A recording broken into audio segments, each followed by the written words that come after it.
puji nama Tuhan. Kembali pada sore menjelang malam hari ini kita mau datang kepada Tuhan. Kita mau mendengarkan sebagian firman Tuhan. Sebelumnya kita mengangkat pujian kita saat ini.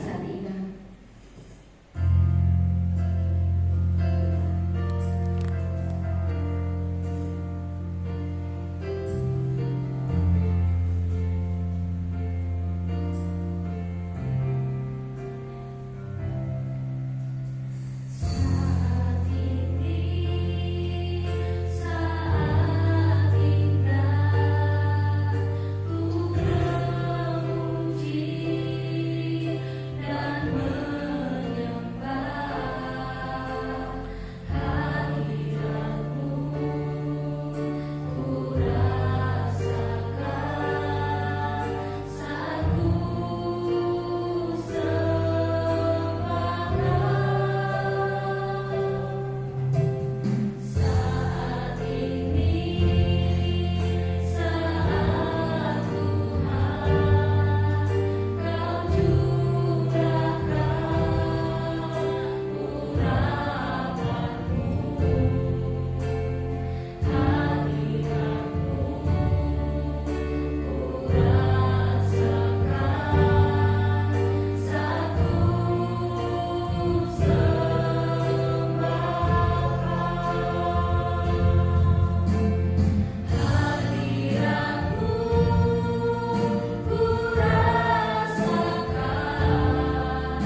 tahu Tuhan, ketika kami datang Tuhan, ketika kami memuji nama-Mu Tuhan, ada roh-roh yang tidak senang. Saat ini kami ikat tolong tunjukkan kuasanya di dalam nama Yesus, di dalam nama Yesus. Dan saat ini Bapa, kami serahkan puji-pujian kami ke dalam tangan-Mu Tuhan, di dalam nama Tuhan Yesus. Kami berdoa dan mengucap syukur, haleluya, amin. Puji nama Tuhan, saya undang saudara semua baik berdiri.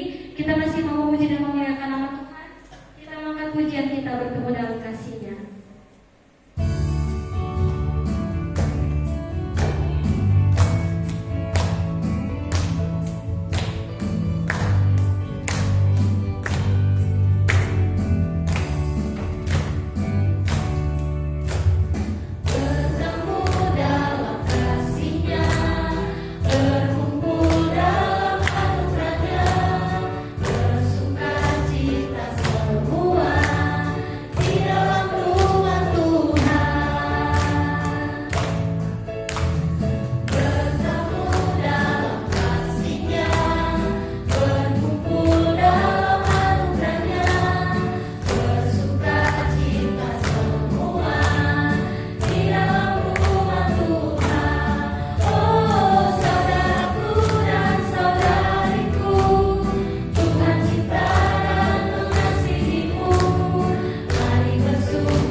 agar kita juga mampu mengasihi sesama manusia. Sebab bentuk mengasihi Allah adalah mengasihi sesama manusia. Dan kita baca di dalam Injil Matius pasal yang ke-22,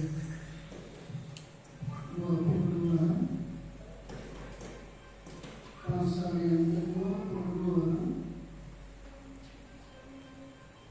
ayatnya yang ke-34 sampai dengan ayat yang ke-40. Di sana menulis ayat 38 dan 39. Tapi itu biasanya kita baca sampai dengan ayat 40. Yang berbunyi demikian: ketika orang-orang Farisi mendengar bahwa Yesus telah membuat orang-orang Saduki berbulan, berkumpullah mereka, dan seorang dari mereka, seorang ahli Taurat, bertanya untuk mencoba dia, "Guru, hukum manakah yang terutama dalam hukum Taurat?"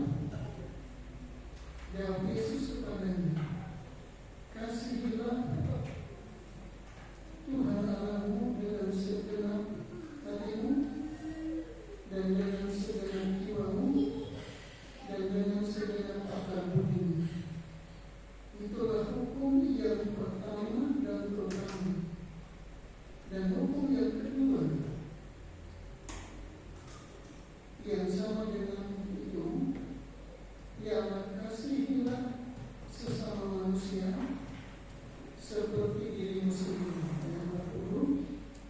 Ada kedua hukum inilah tergantung seluruh hukum Taurat dan kitab para nabi. Untuk lebih jelasnya kita baca juga di dalam Injil Markus pasal 12. Injil Markus pasal 12 ayat yang ke-28 mulai kita baca sampai dengan ayat yang ke-34. Saya baca kita semua. Lalu seorang ahli Taurat yang mendengar Yesus dan orang-orang Saduki bersoal dan tahu bahwa Yesus menjawab yang benar kepada orang-orang itu, datang kepadanya, maksudnya datang kepada Yesus dan bertanya, "Hukum manakah yang paling utama?" Jawab Yesus, "Hukum yang terutama ialah, dengarlah, hai orang Israel, Tuhan Allah kita, Tuhan itu esa." Ayat 30. "Kasihilah Tuhan Allahmu dengan segenap hatimu, dengan segenap jiwamu, dan dengan segenap akal budimu, dan dengan segenap kekuatanmu." Ayat 31. "Dan hukum yang kedua ialah kasihilah sesama manusia seperti dirimu sendiri. Tidak ada hukum lain yang lebih utama daripada kedua hukum itu." Ayat 32. Lalu kata ahli Taurat itu kepada Yesus, "Tepat sekali, Guru. Benarkah itu bahwa Dia esa dan bahwa tidak ada yang lain kecuali Dia?" Berikut yang ketiga, memang mengasihi Dia dengan segenap hati dan dengan segenap pengertian dan dengan segenap kekuatan, dan juga mengasihi sesama manusia seperti diri sendiri, adalah jauh lebih utama daripada semua korban bakaran dan korban sembelih.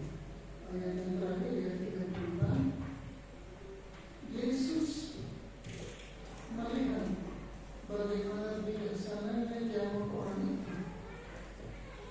Dan dia berkata kepadanya, engkau tidak jauh dari kerajaan Allah. Dan seorang pun tidak berani lagi menanyakan sesuatu kepada Yesus. Lalu Bapak Ibu, saudara-saudara sekalian yang dikasihi Tuhan, dari kedua ayat ini, perikop ini, kita tentu bertanya, mengapa ada ayat-ayat ini? Tentu jawabannya sederhana, tapi sangat membingungkan juga. Jangan dikatakan ayat yang ke-29 ya. Hukum yang jawab Yesus, hukum yang terutama yang dengarkanlah hai orang Israel, Tuhan Allah kita itu esa. Ayat 30 ya. Kasihlah Tuhan Allahmu dengan segenap hatimu, dengan segenap jiwamu, dan dengan segenap akal budimu, dan dengan segenap kekuatanmu. Mengapa Bapak Ibu ada hukum itu? Ya, ada hukum itu. Jawabannya sederhana tapi sangat menentukan. Karena seringkali Bapak Ibu, manusia mengasihi anak tidak segera pergi. Seperempat hati, separuh hati, bisa jadi dia berempat hati. Nah kemudian yang kedua, tidak segenap jiwa. Jiwa itu bicara tentang perasaan. Kalau manusia mengasihi Tuhan dengan segenap jiwa semuanya, saya pikir tidak ada yang itu. Karena manusia itu berada di dalam kesempurnaan. Nah kemudian malam hari ini ya,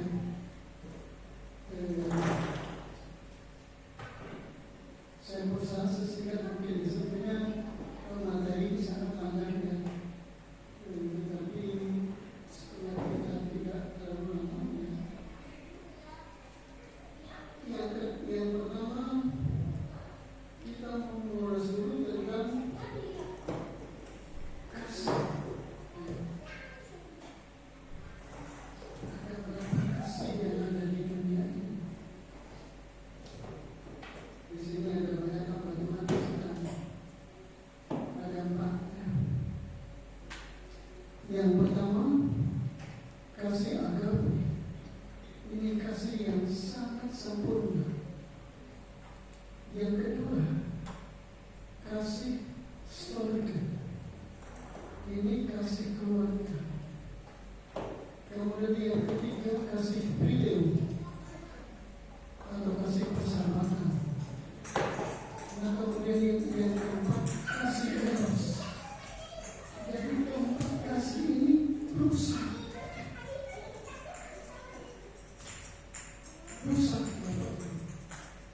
Nah, kalau kita melihat di sini ya, saya mencatat bahwa kata kasih itu berasal dari bahasa Yunani kuno.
Di dalam Kejadian kita baca saja ya supaya jelas.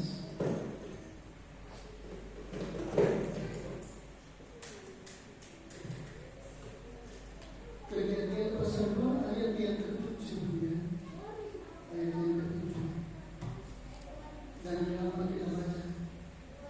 Ketika itulah Tuhan Allah membentuk manusia itu dari debu tanah dan menghembuskan nafas hidup ke dalam hidungnya.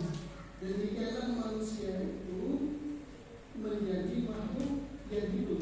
Ayat 8. Selanjutnya Tuhan Allah membuat taman di Eden di sebelah timur. Disitulah ditempatkannya manusia yang dibentuknya itu.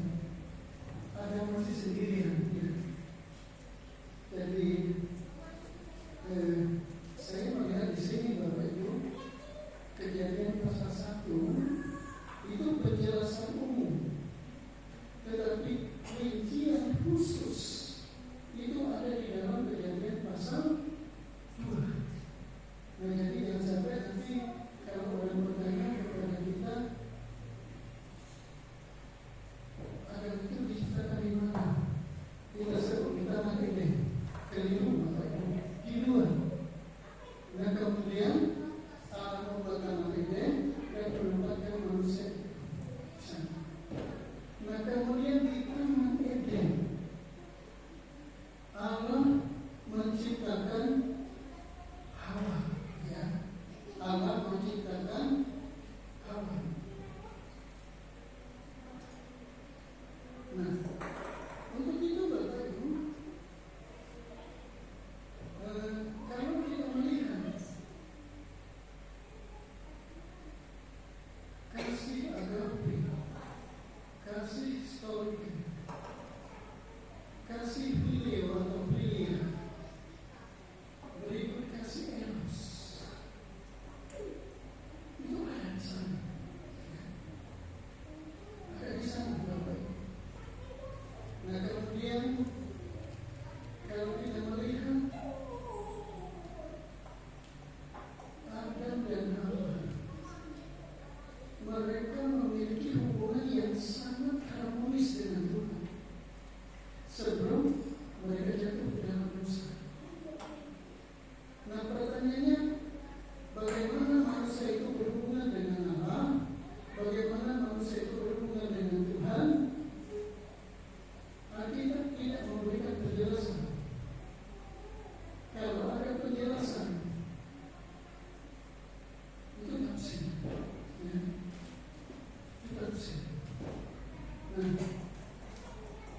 jadi kita lagi kepada Ulangan 29 ayat 29 di rumah nanti baca Bapak Ibu, bahwa yang rahasia itu untuk Allah. Ya.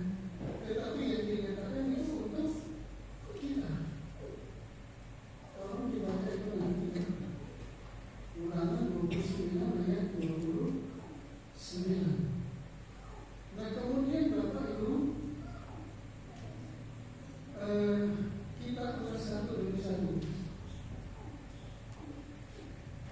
Kira-kira sampai yang itu tidak apa-apa ya Bapak Ibu, karena ini materi yang sangat penting bagi kita, supaya kita tidak awam di dalam Tuhan. Kita betul-betul menguasai cerita di dalam Alkitab.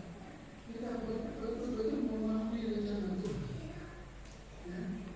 Nah selanjutnya kita baca di dalam, kita bicara dulu tentang kasih agape. Kita lihat di dalam Ulangan pasal 5.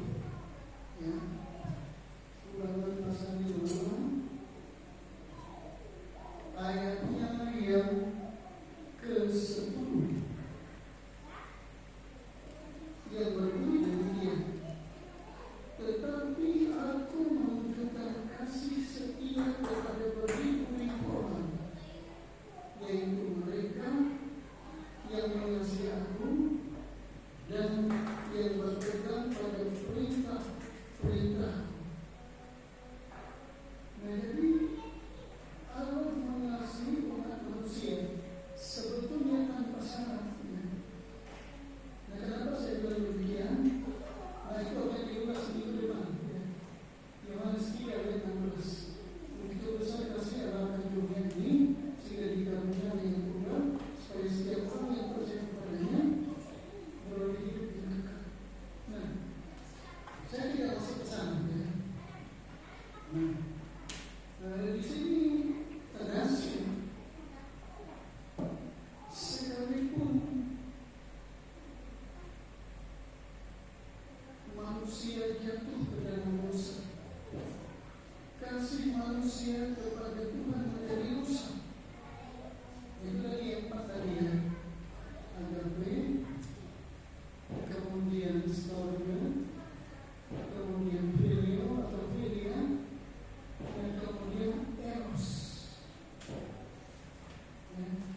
Padahal dia kepala keluarga, dia pemimpin.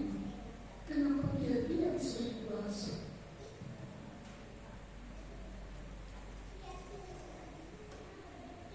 Dua kasih banyak di sana. Ya. Kemudian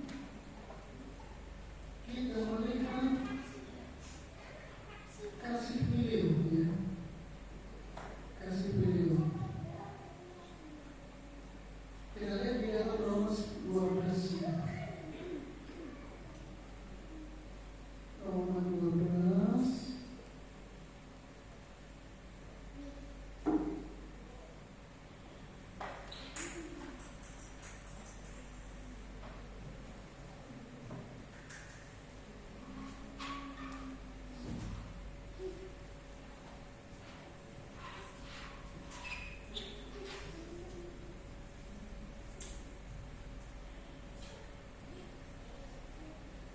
Ayat yang ke-10 yang berbunyi demikian, hendaklah kamu saling mengasihi sebagai saudara dan saling mendahului dalam memberi hormat.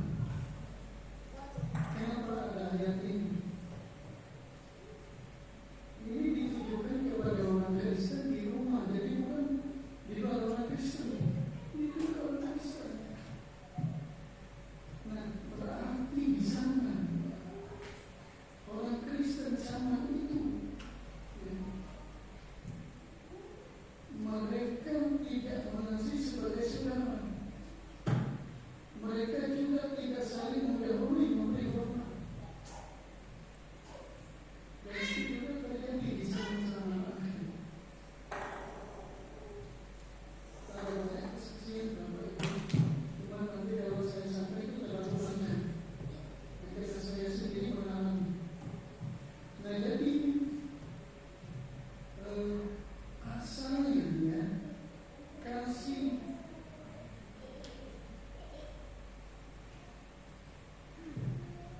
eros itu, ya, dikasih beliau tidak seperti itu, ya. Tidak seperti itu. Nah berikut yang terakhir, ya, kasih eros ini kasih muda-mudi, ya, kasih muda-mudi. Jadi yang sudah berkeluarga pasti mengalaminya. Saya pernah didatangi orang di Persoli. Nah, itu ibu-ibu, tapi bukan jemaat kita, itu jemaat siapa? Mereka yang bersama. Lalu dia ucap, pantas ibu dulu mau sama bapak. Lumayan gantengnya. Itu kan ada waktu, kalau saya waktu di Senet kelas 3 sekolah menengah ekonomi pertama.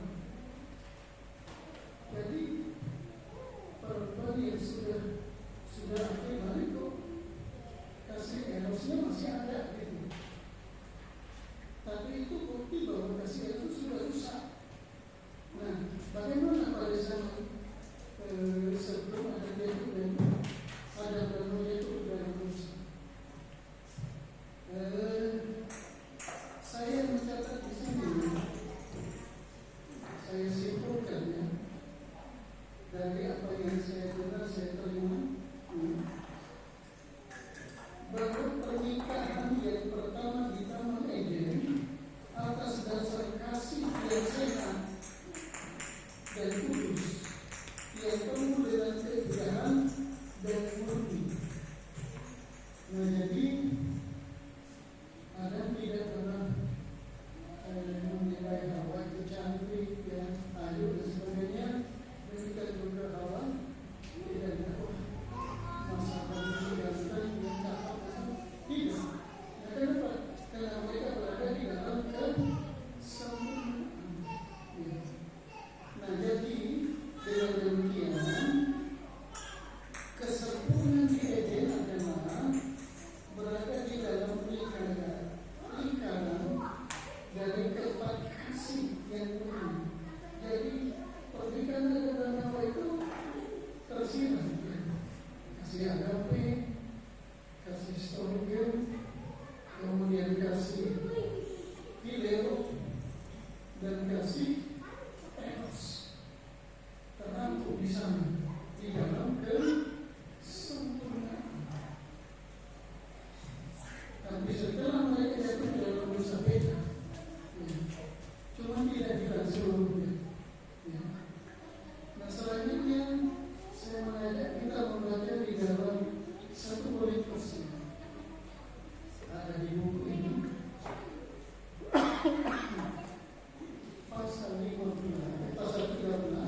ayatnya yang keempat.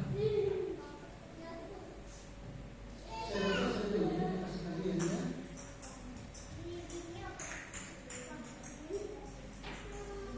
Ayatnya yang keempat yang berbunyi demikian. Kasih itu sabar. Saya tidak perlu menjelaskan, kita sangat paham apa itu sabar. Dan kenapa ini tulis di Rasul Paulus kepada jemaat di Korintus ya. Ini latar belakangnya banyak. Karena di Korintus itu adalah kota metropolitan. Kota pelabuhan Yunani. Di sana ada banyak orang pintar. Tetapi mereka terpengaruh dengan kepercayaan kami. Nah, akhirnya banyak yang tidak sabar di sana. Nah, kemudian kasih itu murah hati. Saya percaya di Korintus itu pasti ada yang pelit, ya.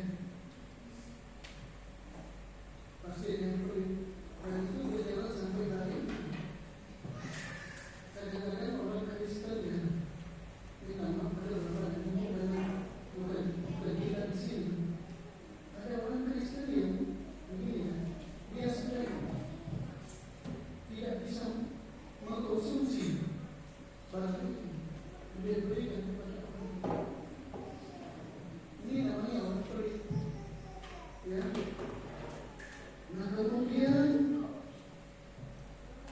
yang tidak cemburu, ini yang saya jelaskan hari ini ya. Yang tidak cemburu.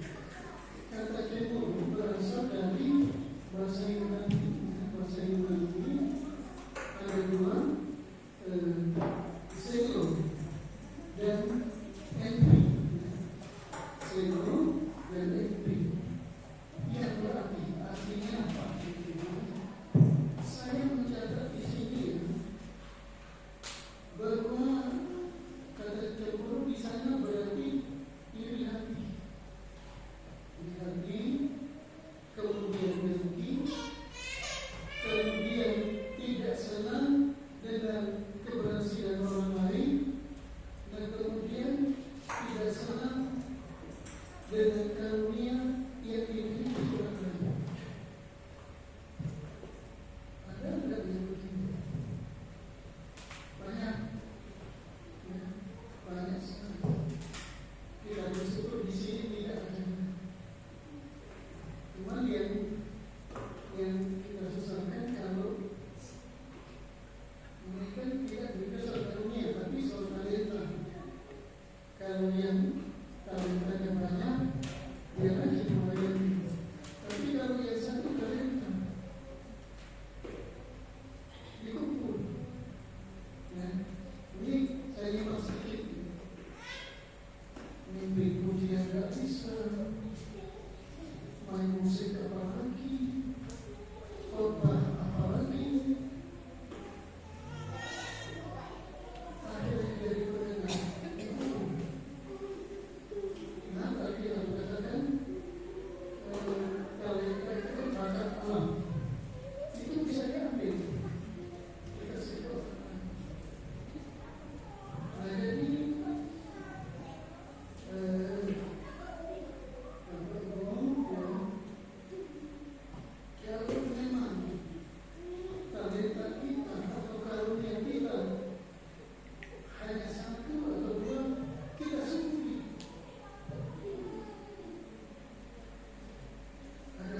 di depan ada malaikat Tuhan terbang.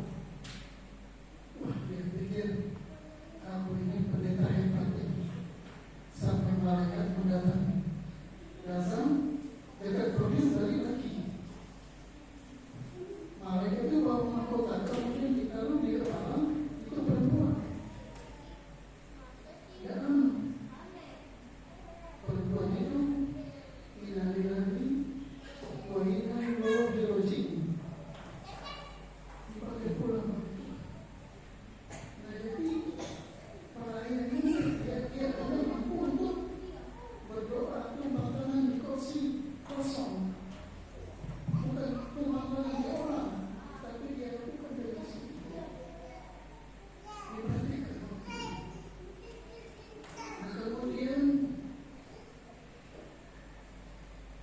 ayat yang terakhir,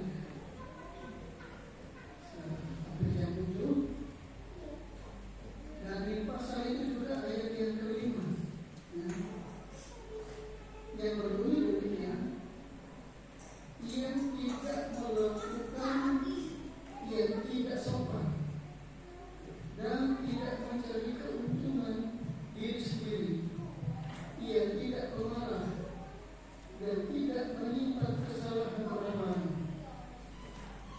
Yang saya sampaikan hari ini, malam ini, bagian A-nya yang kelima, yang tidak melakukan yang tidak sopan. Ini penting Bapak Ibu. Nah, kata tidak sopan ini dari bahasa aslinya disebut askemonim, bahasa Yunani-nya, yang berarti bertindak kasar. Ini yang pertama. Orang yang tidak sopan itu perilakunya seperti apa? Ya? Yang pertama bertindak kasar, yang kedua tidak peka, yang ketiga egois, yang keempat suka merendahkan martabat orang lain. Jemaat di Korintus seperti itu. Apa yang ditulis oleh Rasul Paulus kepada jemaat di Korintus ini menjadi pembelajaran bagi kita agar kita menjauhkan diri dari perilaku yang seperti ini. Begitu. Biar mungkin Tuhan yang sikap yang sampai dalam malam hari ini dapat mendorong kita lebih giat lagi mengasihi Tuhan, dan kemudian kita mau dan kita sama-sama berlutut ketika kita menunjukkan hanya sebentar berdoa sampai dengan dan kita memuji Tuhan, memuji Yesus.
dengan kasih yang sempurna dari Allah.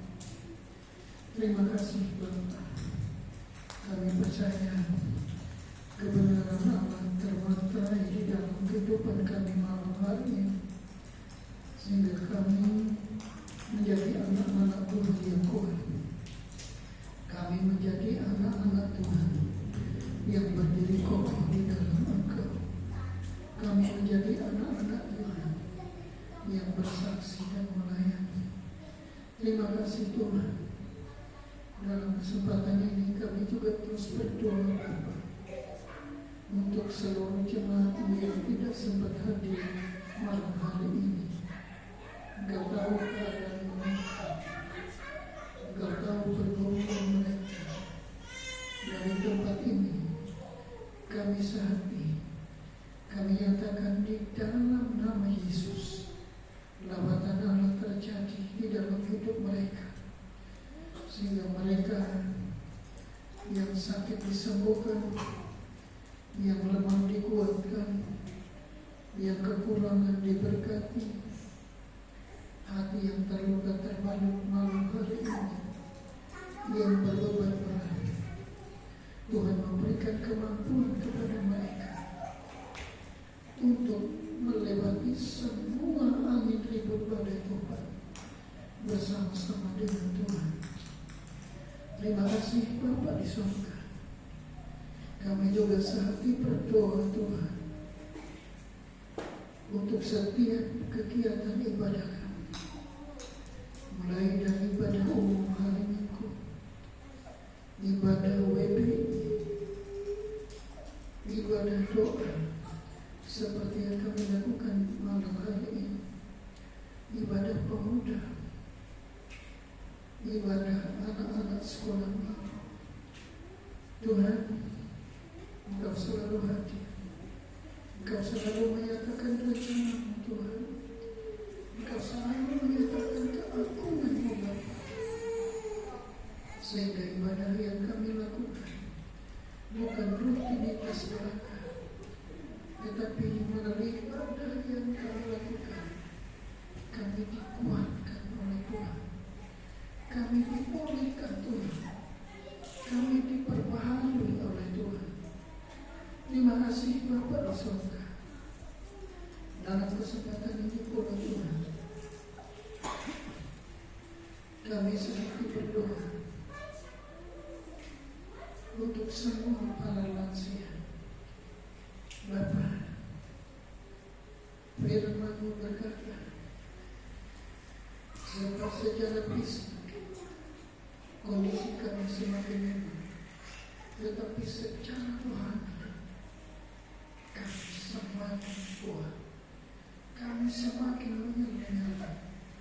Untuk itu Kau hadir di dalam kehidupan semua para lansia, agar usia senja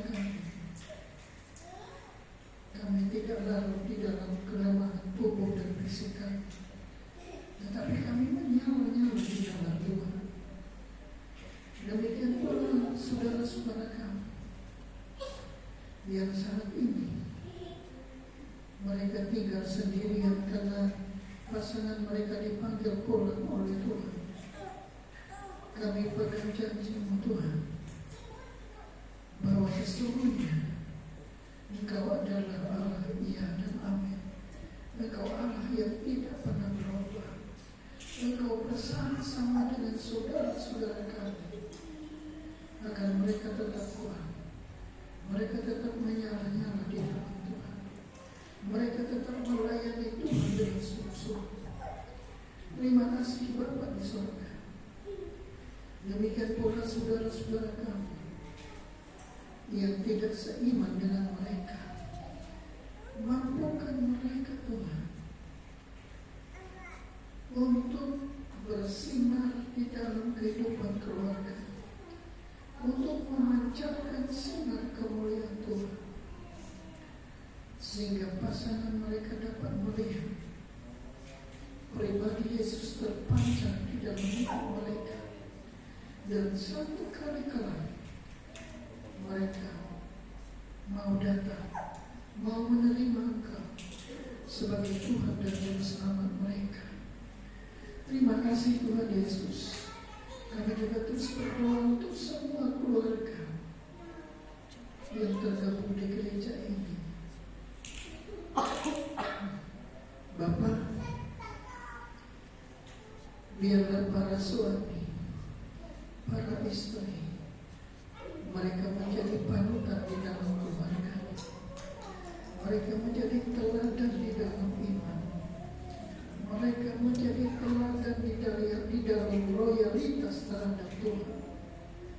Mereka menjadi teladan di dalam kasih, sehingga mereka dimampukan untuk membimbing keluarga mereka ke jalan yang benar. Mereka dapat membangun mesbah keluarga.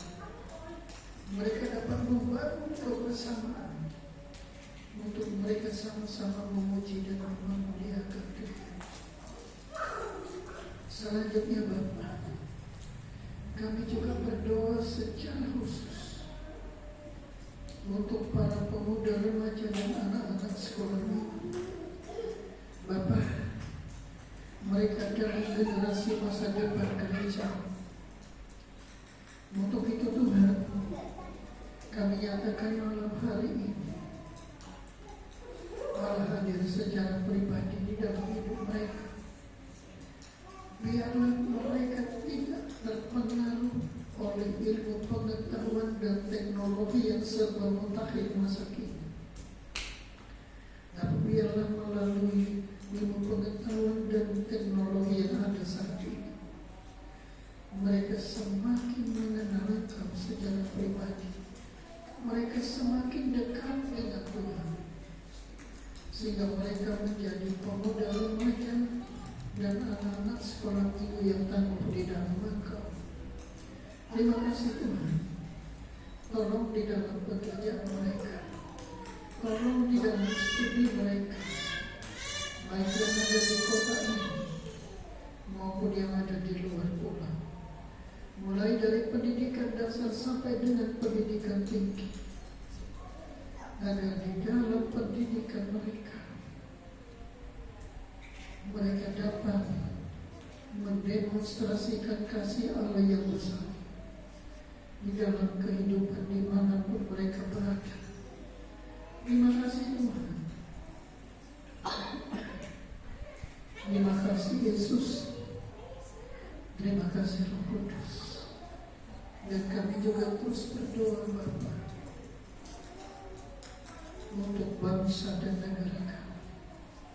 Dan yang lebih khusus lagi, kami sangat merindukan agar mulai dari kota ini, bangsa ini, dunia ini secara keseluruhan, lama-lama terjadi sorak-sorai pujian penyembahan kepada Tuhan menggema di seluruh muka bumi, yang senantiasa menyenangkan hati Tuhan. Untuk itu Tuhan berkenan pakai semua denominasi gereja dan orang-orang kudus untuk memberitakan kabar baik. Malam hari ini kami nyatakan di dalam nama Yesus, tingkat-tingkat yang terbuka berkat Abraham, Ishak dan Yakub turun atas semua denominasi gereja dan orang-orang kudus, sehingga kami menjadi kaya di dalam iman, kaya di dalam kasih, kaya di dalam pengharapan, kaya di dalam perbuatan baik. Kami juga diberkati secara jasmani yang memberikan daya dukung di dalam pemberitaan Injil, di dalam pembukaan jemaat baru, pembangunan gereja baru, pembangunan persekutuan doa yang baru, sehingga langit bumi ini dipenuhkan dengan kemuliaan Tuhan dan banyak jiwa yang dapat dimenangkan untuk Tuhan. Sertai pemerintah kami yang ada sekarang ini, biarlah mereka memimpin bangsa ini dengan bijaksana. Dan yang lebih penting lagi Tuhan, selamatkan mereka dari lembaga tinggi tertinggi negara sampai kepada aparatur pemerintahan yang paling bawah, sehingga mereka dapat memimpin dengan Terima kasih Bapa di surga. Dalam kesempatan ini kami juga sehati berdoa untuk saudara-saudara kami yang saat ini mengalami aniaya, baik yang ada di negara ini maupun di negara-negara lain, di negara komunis, di negara ateis, di negara Islam radikal. Tuhan, malam ini ada kelepasan bagi mereka semua. Tuhan melindungi mereka sehingga mereka bebas berdoa, bebas memuji Tuhan, bebas mengagungkan Tuhan, bebas memberitakan Injil, dan melalui mereka juga banyak jiwa yang dapat dimenangkan untuk Tuhan. Terima kasih Bapa, Kau telah hadir di tengah-tengah kami. Kau telah memberkati kami dengan limpah. Dan sebentar Tuhan, kami akan berpisah satu dengan yang lain. Kami percaya kami pulang bersama-sama dengan Tuhan, sehingga kami bisa tiba di rumah kami masing-masing dengan selamat. Lindungi istirahat kami sepanjang malam ini, dan kami boleh beristirahat dengan tenang. Perkenankan kami untuk menikmati hari yang baru besok hari. Terima kasih Bapa. Terima kasih Yesus. Terima kasih Roh Kudus. Dan saudara-saudara sekalian yang dikasihi oleh Tuhan, terimalah rahmat dan damai sejahtera dari Allah Bapa di surga, cinta kasih dari Tuhan Yesus Kristus dalam persekutuan dengan Roh Kudus tetap menyertai saudara-saudara sekalian sampai Maranatha. Tuhan Yesus datang untuk kali yang kedua. Di dalam nama Yesus kami berdoa